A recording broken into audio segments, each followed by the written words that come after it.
יברכך אדוני וישמרך.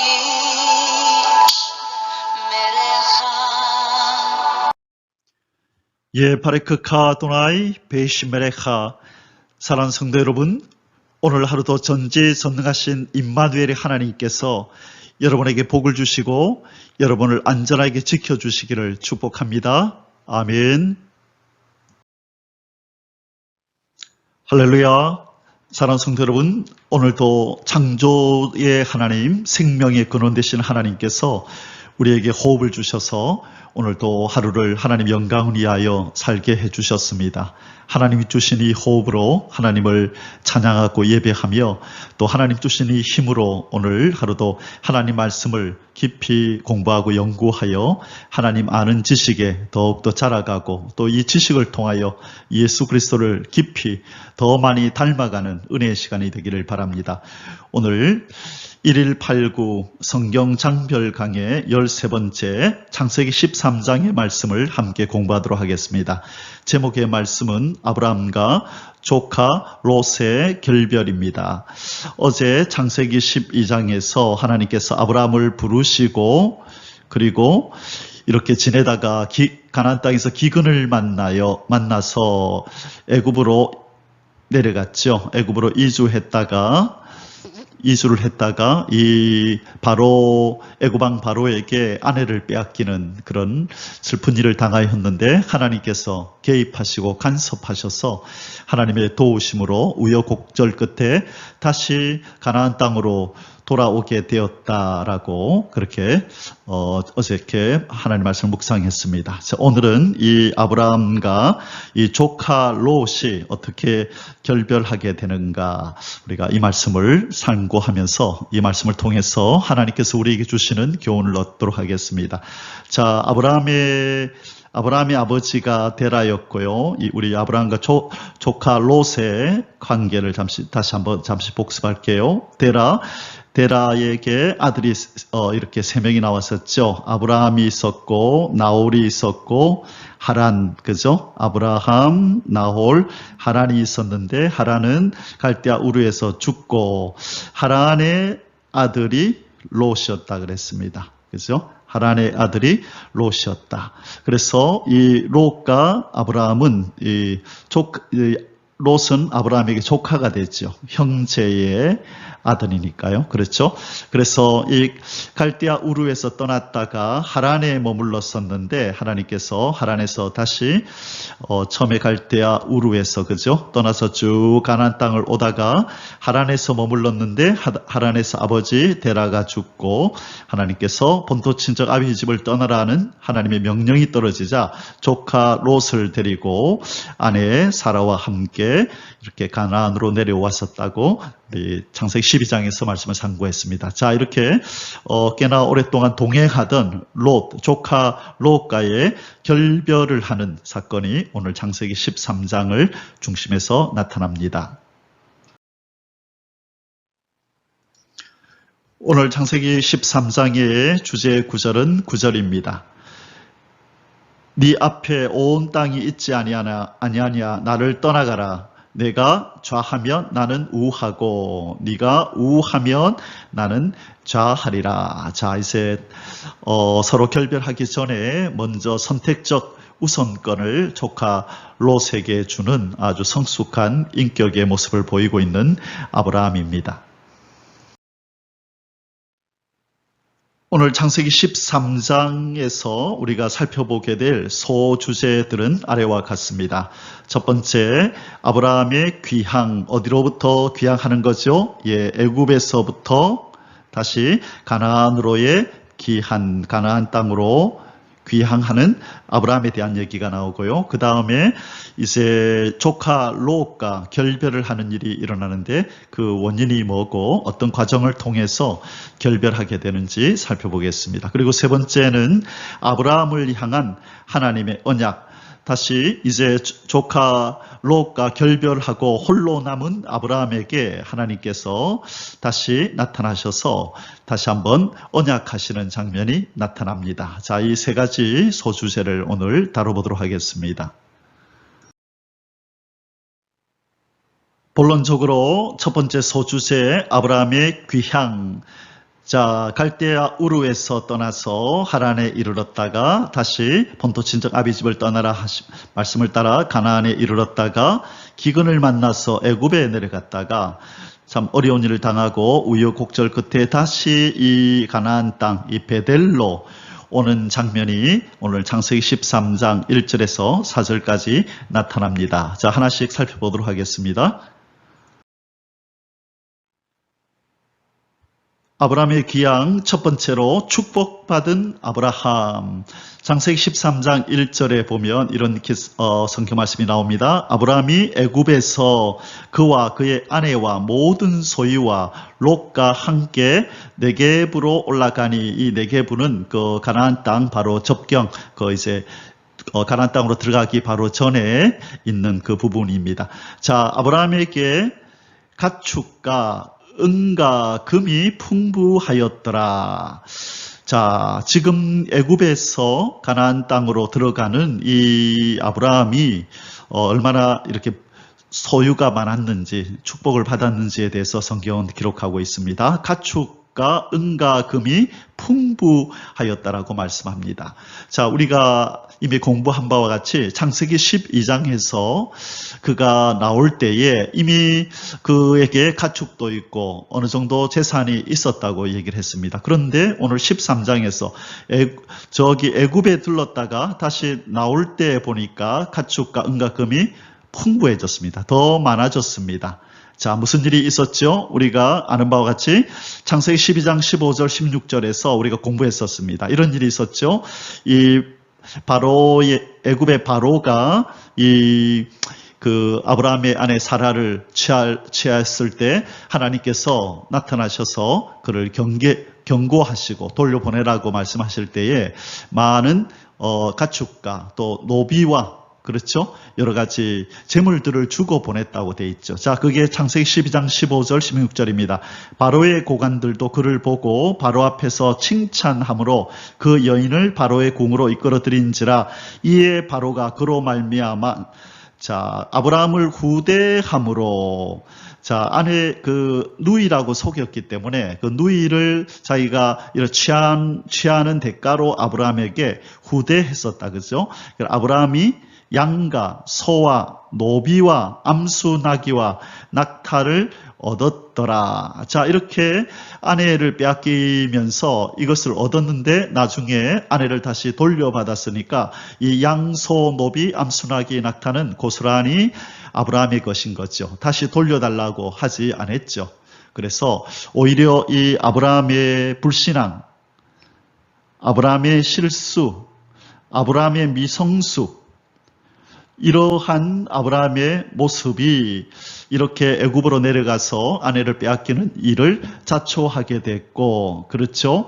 이 아브라함 입장에서는 비극적이고 슬픈 일이었지만 합력하여 선을 이루시는 하나님께서는 오히려 그 아브라함의 불신앙, 실수, 미성숙한 삶조차도 오히려 합력하여 그에게 풍부한 재산을 하나님께서 안겨주는 그런 합력하여 선을 이루는 역사가 나타났다는 것입니다. 그래서 우리 하나님을 섬길 때에 이것까지도 믿어야 됩니다. 하나님은 우리의 허물진 과거도 우리에게는 아픔이고 쓰라림이고 잊고 싶은 그런 우리 삶의 한 페이지겠지만 하나님께서는 오히려 우리의 이 허물진 과거도 어루만지시고 이 허물진 과거를 이용해서 오히려 합력하여 더 나은 지금과 미래를 우리 하나님은 만들어 가실 수 있다는 것을 믿고, 너무 과거에 이렇게 매여 있거나 과거에 이렇게 집착해 있으면 안 된다는 것이죠.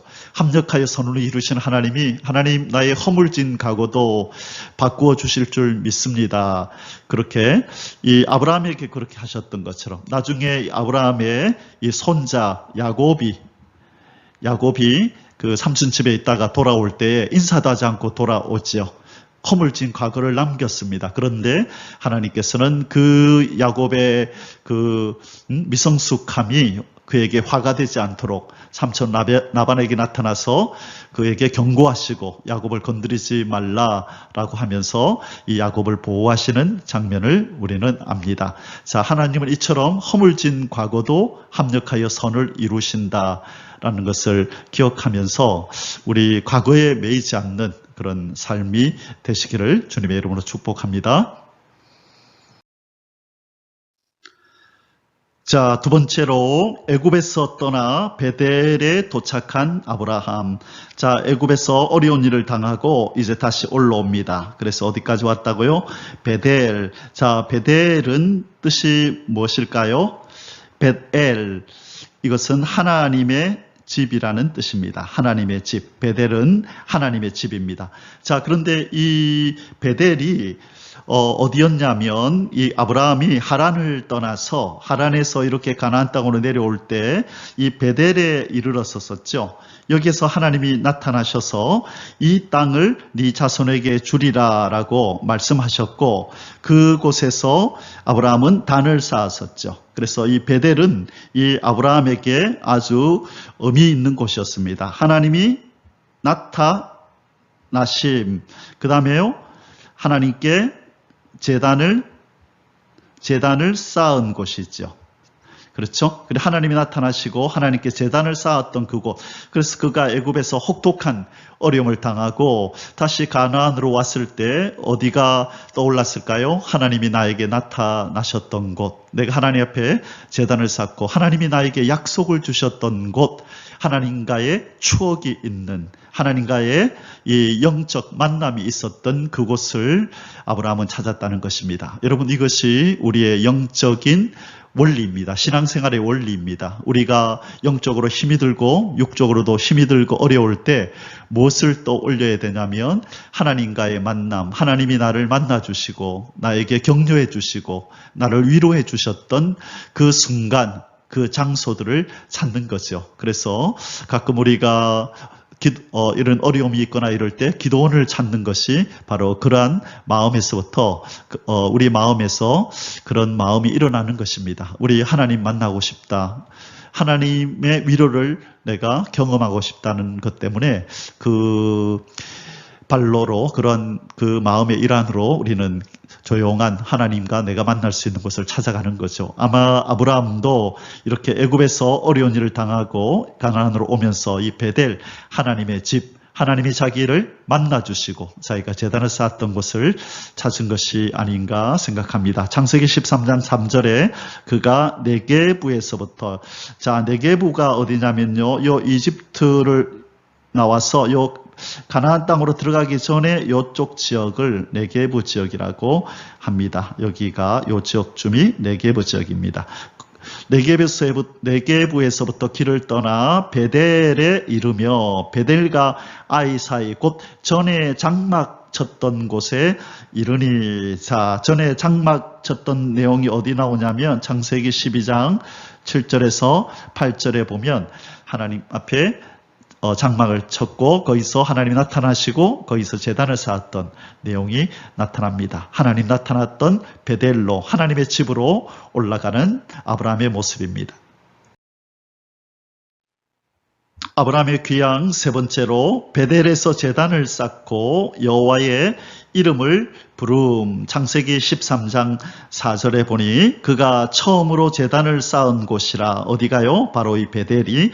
그가 거기서 여호와의 이름을 불렀더라. 여호와의 이름을 불렀다는 말은 제사를 드렸다는 뜻입니다. 제사를 드렸다는 뜻이고 공식적으로 우리로 말하면 예배를 드렸다는 것이죠. 이제 안전하게 또 이곳으로 돌아오게 해주신 하나님 앞에 지금 감사의 예배, 감사의 제사를 드리고 있는 것입니다. 이 우리 믿음의 선배들은 보면 그냥 습관적으로 어디에 새로운 곳에 가거나 또 이렇게 정착을 하게 되면 거기서 먼저 제단을 쌓고 제사를 드리는, 이 예배를 드리는 모습이 이렇게 나타납니다. 이것은 참 좋은 신앙의 본이라고 생각합니다. 그래서 우리도 어디를 이사 가거나 또 새로운 환경에 갔을 때 제일 먼저 해야 될 일이 뭐냐면 여기 가까운 마트가 어디 있느냐, 또 이런 좋은 식당이 어디 있느냐가 아니라 이 가까운 곳에 혹시 기도할 수 있는 교회가 있는가? 혹은 조용하게 하나님 앞에 묵상할 수 있는 조용한 장소가 있는가라고 우리는 하나님과의 만남을 위한 장소들을 찾는 것, 그것이 바로 아주 그 경건한 하나님의 사람의 모습이라 할 수 있습니다. 바로 노아도 그랬고 오늘 아브라함도 그런 모습을 보이고 있는 것입니다. 자, 이제 두 번째 소주제를 우리가 공부하겠습니다. 조카 롯과의 결별입니다. 자, 롯은 누구의 아들이라 그랬죠? 예, 하란의 아들입니다. 그죠? 하란의 아들, 우리 아브라함의 형제의 아들이라고 말씀드렸습니다. 자, 이제 어떤 과정을 통해서, 이유는 뭐며 어떤 과정을 통하여 이별하는지 우리가 하나씩 살펴보겠습니다. 조카 롯과의 결별, 첫 번째로 풍성한 소유로 인해 조카 롯과의 동행이 어려워지다. 자, 여러분, 이 가나안 땅은요, 우리가 생각하는 것처럼 비록 이 가나안 이 사람들이, 이 이스라엘 사람들이 거기에 사는 사람들이 주로 유목민들입니다. 유목민. 이 동물들을 양이나 염소를 데리고 다니면서 풀을 뜯기고 그렇게 살아가는 유목민인데, 이 이스라엘 땅은 우리가 생각하는 것처럼 대관령의 그런 초원 같은 그런 것이 있는 것이 아니라 여기는 이 광야입니다. 이 광야는 뭐냐면 바로 사막 되기 바로 직전의 땅이 광야입니다. 광야가 더 이제 점점 사막화가 되면 이제 진짜로 사막이 되는 거예요. 사막은 잔잔한 모래들로 이루어진 땅이잖아요. 그런데 광야는 아직까지 모래까지는 아니고 크고 작고 잔잔한 이 돌들이 많이 있는 그런 땅이라는 거죠. 그래서 이 초장이 그리 많지가 않습니다. 그래서 시편 23편에 보면 여호와는 나의 목자시니 내가 부족함이 없으리로다. 그가 나를 푸른 초장에 누이시며 쉴 만한 물가로 인도하시는도다. 이 푸른 초장을 찾아다녀야 되는 거예요. 그래서 목자가 양들을 이끌고 푸른 초장으로 데리고 가야만 이 양들이 푸른 초장을 찾을 수가 있는 것입니다. 바로 그런 곳인데, 이 풍성한 소유, 아브라함도 동물들이 많고 롯도 동물들이 많아서 이 둘이가 함께 동거하기에 어려움이 있었다는 거죠. 자, 성경을 한번 보겠습니다. 창세기 13장 5절에서 7절에 아브라함의 일행 롯도 양과 소와 장막이 있으므로 그 땅이 그들이 동거하기에 넉넉하지 못하였으니 이는 그들의 소유가 많아서 동거할 수 없음이니라. 자, 복된 원인이다. 그죠? 없어서 싸워서 헤어지는 것이 아니라 소유가 너무 많아서 함께 동거할 수 없기 때문에 이제 따로 살자라고 하는 거죠. 그러므로 아브라함의 가축의 목자와 롯의 가축의 목자가 서로 다투고, 초장은 한정이 있는데요, 풀은 한정되어 있는데 동물들은 많고 그러니 서로 다툰 거죠. 또 가나안 사람과 브리스 사람도 그 땅에 거주하였더라. 자, 지금 아브라함과 롯이 거처하고 있는 거주하고 있는 그 지역에 가나안 사람과 브리스 사람도, 이방인들도 그 땅에 같이 거주하고 있었다라고 얘기하네요. 그러니 더욱더 이 푸른 풀이 부족할 수밖에 없는 그런 상황에서 이제 우리 더 이상 이렇게 함께 하기가 힘들겠다 이러다가 더 큰 싸움 나고 관계가 좋아지지 않을 줄 모르니 이 정도에서 우리 헤어지자라고 지금 그렇게 생각을 하고 있는 그런 상황입니다. 자, 이제 아브라함이 조카 롯과의 결별을 결단하고 있습니다. 이렇게 아브라함이 롯에게 말합니다. 창세기 13장 8절에서 10절. 아브라함이 롯에게 이르되 우리는 한 친족이라, 한 가족이다. 나나 너나 내 목자나 너의 목자나 서로 다투게 하지 말자. 네 앞에 온 땅이 있지 아니하냐. 나를 떠나가라. 네가 좌하면 나는 우하고 네가 우하면 나는 좌하리라.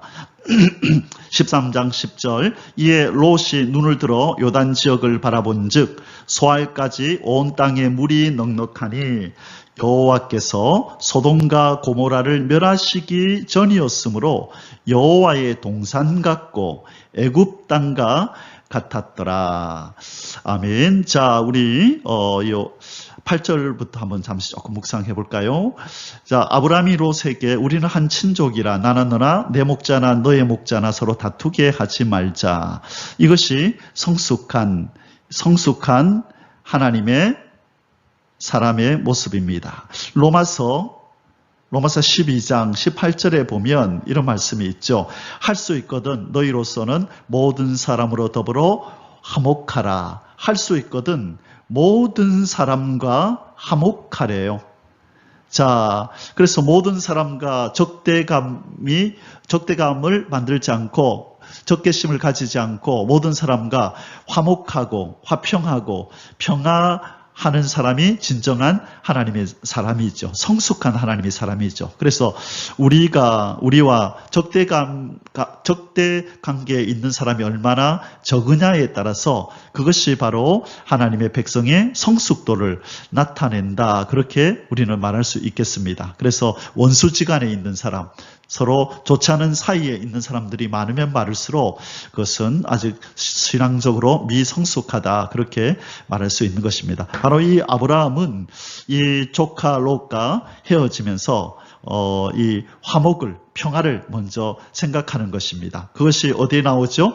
자기가 어른이기 때문에 장유유서라고 내가 어른이니까 내가 땅을 먼저 정할게 너는 그 다음 해라가 아니라 바로 양보해서 이 어린 조카에게 네가 먼저 땅을 정해라. 네가 좌하면 나 우하고 네가 우하면 나 좌할게 하고 선택적 우선권을 지금 주는 장면이 나옵니다. 이것은 바로 평화의 사신다운 그죠? 화목을 사랑하는 사람의 모습이죠. 자, 그러니까 갑자기 우리 주님이 생각나네요. 우리 주님께서 바로 이 땅에 뭐 타러 오셨죠? 화목을 주러 오시고 평화를 주러 오셨죠.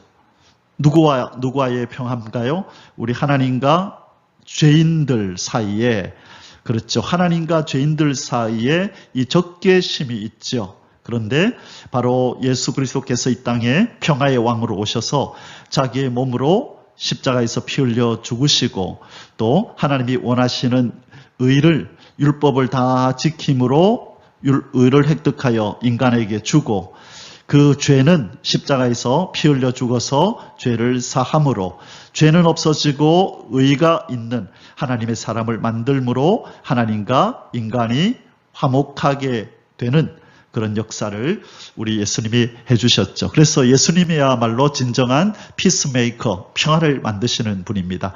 바로 그 예수 그리스도의 형상을 본받은 바로 이 믿음의 선진, 믿음의 조상 이 아브라함이 바로 그런 면모를 이렇게 갖추고 있는 것을 우리는 보게 됩니다. 자, 그 다음에 우리가 한 가지를 더 생각해 봐야 되는데요. 조카 롯과의 결별을 결단하는 이 상황 속에서 이 선택권을 롯에게 줬는데 롯이 어떤 땅을 선택하는지 보시죠. 롯이 눈을 들어 요단 지역을 바라본즉 소알까지 온 땅에 물이 넉넉하니, 자, 이 광야는 물이 참 귀한 곳이죠. 그래서 이 롯은 첫 번째 고려가 뭐냐? 물이 넉넉하냐 안 하냐? 그걸 바라본 거죠. 이것을 기준으로 삼은 거죠. 그리고요, 여호와께서 소돔과 고모라를 멸하시기 직전이었으므로 여호와의 동산 같고 애굽 땅과 같았더라. 자, 에덴 동산 같고 여호와의 동산, 그 다음에 애굽, 이 나일강 물로 인해서 아주 비옥한 땅, 아주 좋은 땅, 이 애굽과 같고 에덴 동산과 같았더라. 보기에 좋았더라는 거죠. 물이 풍부하고 보기에 좋은 땅, 가만히 보니까 농사도 잘 될 것 같고 아주 살기 좋을 것 같은, 자, 조금 더 알아봤으면, 그죠?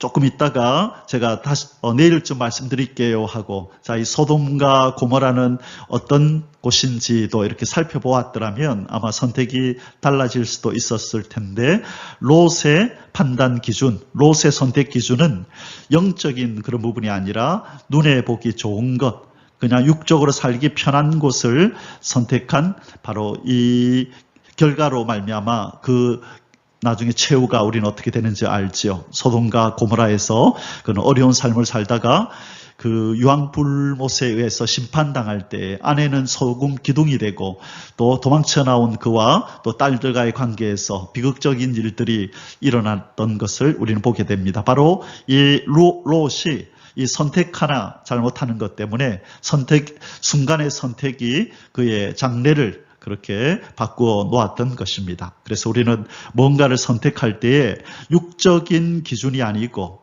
바로 하나님의 눈으로, 영적인 기준으로 나의 영의 생활에 유익된 것이 무엇일까, 어느 쪽일까를 그것을 기준으로 삼고 선택을 해야 될 줄 믿습니다. 아멘. 자, 이제 세 번째, 조카 롯에게 우선적 선택권을 주고 이제는 헤어지는 장면이 나옵니다. 창세기 13장 11절에서 13절에 그러므로 롯이 요단 온 지역을 택하고 동으로 옮기니 그들이 서로 떠난지라. 아브라함은 가나안 땅에 거주하였고, 자, 아브라함은 어디에 거주했다고요? 가나안 땅, 하나님이 주시겠다고 약속한 땅, 하나님이 그 자손들에게 기업으로 주시겠다고 약속한 땅에 거주하였고, 롯은 그 지역의 도시들에 머무르며 그 장막을 옮겨 소돔까지 이르렀더라. 소돔 사람은 여호와 앞에 악하며 큰 죄인이었더라. 예, 조금만 조사를 했더라면 이곳에 그래서 가고 싶은 마음이 없었을 수도 있었을 텐데, 조금 전에도 말씀드렸듯이 눈에 보이는 대로, 눈에 보기 좋은 대로 선택을 했다가 낭패를 당하는 이 롯의 우리 삶을 나중에 보게 될 것입니다. 자, 창세기 13장의 마지막 소주제 세 번째 것을 우리 함께 공부하겠습니다. 아브라함을 향한 하나님의 언약. 자, 이제 조카 롯과 결별했습니다. 짧지 않은 시간을 함께하고 어려움도 함께 겪었던 이 이방 땅의 여정에서 참 나름대로 위로가 되고 그렇고 힘이 되었을 바로 롯과의 결별 이후에 아마 아브라함은 외롭고 좀 뭔가 허전하고 그리고 또 두려움도 아마 이렇게 엄습해 왔을 것입니다. 함께 있어서 참 좋았는데, 든든했는데, 자, 이때 우리 이제 하나님께서 나타나십니다. 우리 하나님은 하나님의 때에 나타나십니다. 우리 하나님의 때는 언제냐 하면 바로 우리의 필요가, 이 하나님의 때라고 하는 것은 첫째, 우리 인간의 필요가 가장 적절할 때,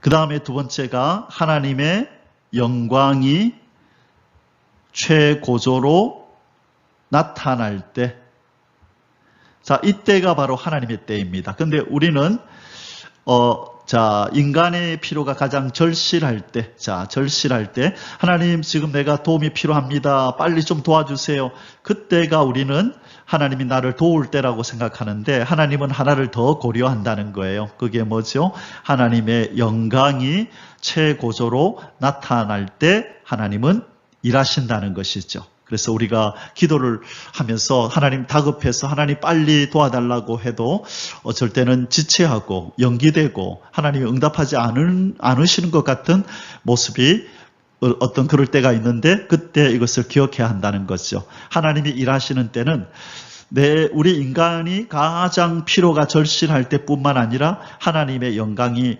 가장 최고조로 나타날 때, 그래서 이 인간의 필요와 1번 인간의 필요와 하나님의 영광이 2번 가장 고점에서 만나는 이 순간이 바로 하나님이 일하시는 하나님의 때라는 것입니다. 근데 우리 인간은 너무 필요한데 하나님의 영광이 이 밑에 있다면 아직 일할 때가 아니고 인간의 필요의 때와 하나님의 영광이 드러나는 때가 가장 고점에서 만나는, 절정에서 만나는 이 순간이 바로 하나님의 때라는 것입니다. 그래서 우리는 하나님의 영광이 언제 최고조로 나타나는지는 잘 몰라요. 그러나 우리가 필요하다는 걸 알죠. 하나님 지금 필요합니다. 그러나 언제가 하나님의 영광이 가장 최고로 나타나는지를 모르기 때문에 우리는 하나님의 때를 기다리면서, 하나님의 신실하심을 기다리면서 기도할 뿐이죠.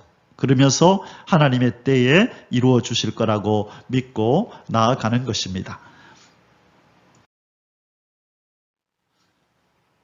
자, 조카 롯을 떠나보내고 혼자 남은 이 아브라함에게 하나님이 나타나셔서, 자, 무슨 말씀을 하시나요? 보이는 땅을 주리라고 말씀합니다. 하나님이 거듭 약속하는 거죠. 앞서도 말씀하셨는데 그때 창세기 12장, 그죠? 창세기 12장에서 7절 8절 베델에서 장막을 치고 그래 제단을 쌓을 때 그때 한번 하나님이 또 말씀하셨었죠. 땅을 주시겠다고 자손들에게. 자, 오늘 13장에서 하나님이 또 말씀하시네요. 롯이 아브라함을 떠난 후에 여호와께서 아브라함에게 이르시되 너는 눈을 들어 너 있는 곳에서 북쪽과 남쪽과 동쪽과 서쪽을 바라보라. 보이는 땅을 내가 너와 내 자손에게 주리니 영원히 이르리라. 자, 이 보이는 땅, 약속의 땅, 이 영토를 주시겠다는 것이죠. 이 말씀은 단지 가나안 땅만을 주시겠다는 의미는 아니에요. 우리 차차 이 말씀을 우리가 살펴보겠지만 하나님께서 이스라엘 백성들에게 이 가나안 땅을 주신 이유는 이것만 차지해서 영원히 살라가 아니라 원래 이 지구 땅 전체가 원래 하나님의 땅이죠. 그죠? 그리고 하나님의 땅이니까 이스라엘 땅, 가나안이라고 우리가 말할 수 있겠죠. 그런데 지금 누가 점령하고 있나요? 마귀가 이 하나님의 땅에 침략해와서 하나님 백성을 빼앗고 자기의 왕국인 것처럼 살고 있잖아요. 그래서 하나님이 이 아브라함을 통해서 가나안 땅에 여기다가 전초 기지를 만들고 여기서 베이스 캠프 본부를 만든 다음에 여기서부터 출발해서 동서남북으로 뻗어나가면서 이 땅을 바로 하나님의 땅으로 되찾는 일을 하시겠다는 거예요. 그래서 이 가나안 땅, 이 지구 땅이 나중에 예수 그리스도가 왕이 되시고 바로 왕의 백성들, 성도들이 백성이 되어서 이 땅을 영원히 차지하리라. 그래서 천년왕국이 이루어지고 천년왕국이 끝난 후에 새 예루살렘이 임하여서 무궁천국으로 우리가 올라갈 때에 바로 이 예언이 성취가 되는 것입니다. 그래서 지금은 이 땅을 영원히 주시겠다는 말씀이 이제는 그 절정을 향하여 마지막 완성을 향하여 다가가고 있음을 우리는 지금 보고 있는 것입니다.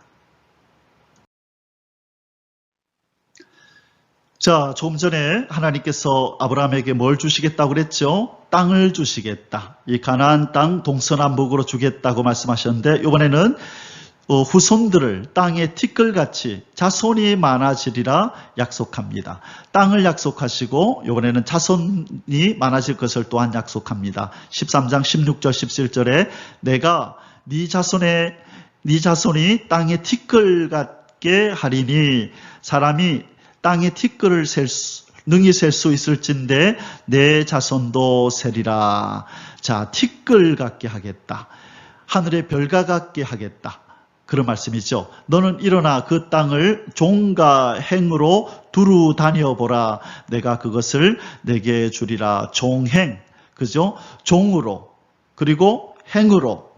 십자가 모양이다, 그죠? 종으로, 행으로 다녀봐라. 네가 종행으로 밟는 그 땅을 내게 주리라. 여기 이제 땅 밟기가 나오네요.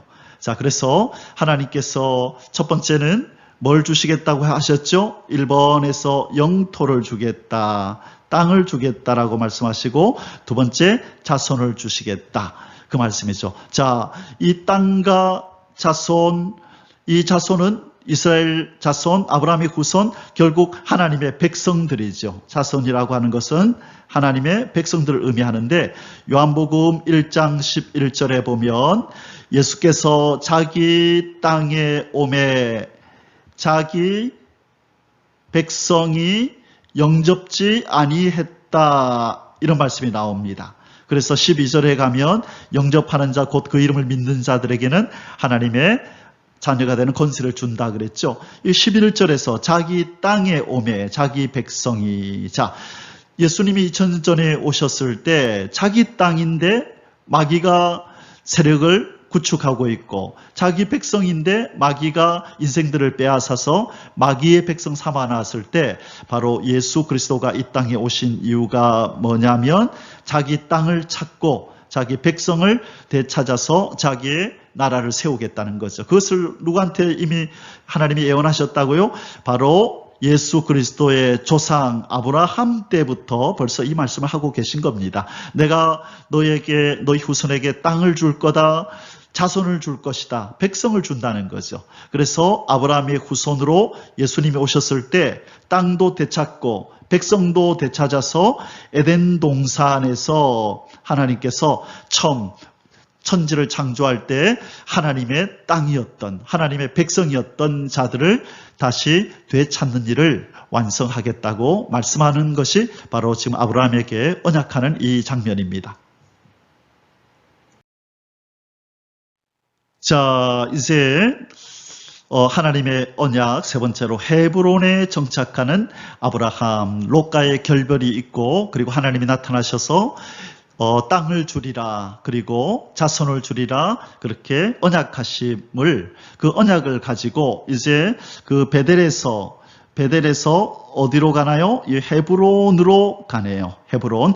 이 아브라함이 하나님이 주신 이 가나안 땅에서 어디서 살면 좋을까 아마 쭉 돌아보았을 것입니다. 그리고 나서 정착한 곳이 어디냐면 바로 이 헤브론입니다. 자, 13장 18절에 이에 아브라함이 장막을 옮겨 헤브론에 있는 마므레 상수리 수풀에 이르러 거주하며 거기서 여호와를 위하여 제단을 쌓았더라. 자, 이사하고 나니까 또 뭐 쌓았어요?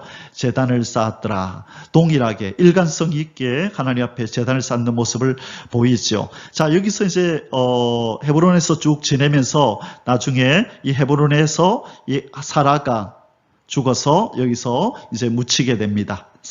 헤브론에서 장사를 지내게 되는 것입니다.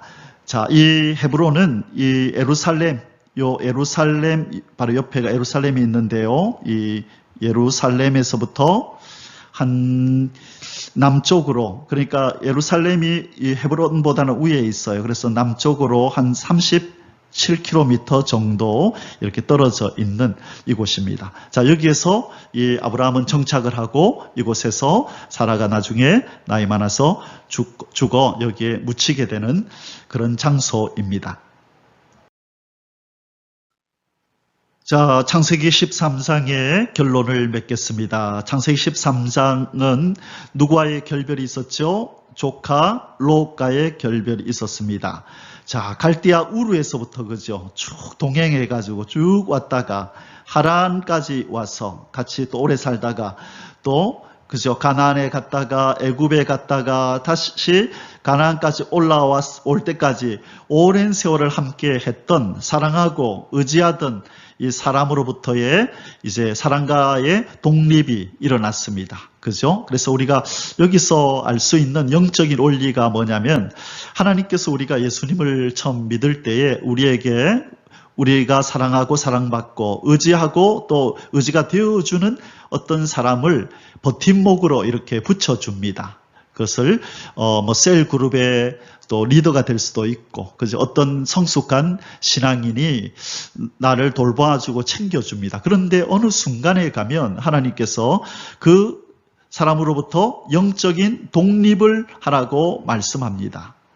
그런데 이것을 깨닫지 못하는 사람은 그냥 계속해서 그 사람하고 같이 있으려고 하는데 예기치 않게 다툼이 일어나고 불협화음이 일어나면서 어쩔 수 없이 이렇게 결별할 수밖에 없는 상황이 발생합니다. 이때는 이 원리를 기억하셔야 됩니다. 아, 이제 하나님이 영적으로 독립을 하라고 말씀하는구나.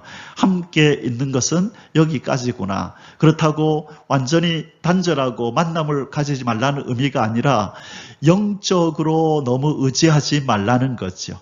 이 어린 이 싹이 우리 고추나무를 심을 때 아마 그렇죠. 이렇게 심었는데 너무 어리면은 얘가 힘이 없어가지고 머리를 지탱을 해주잖아요. 그죠? 이렇게 지탱하는 것을 나무를 딱 받쳐주고 이렇게 묶어주잖아요.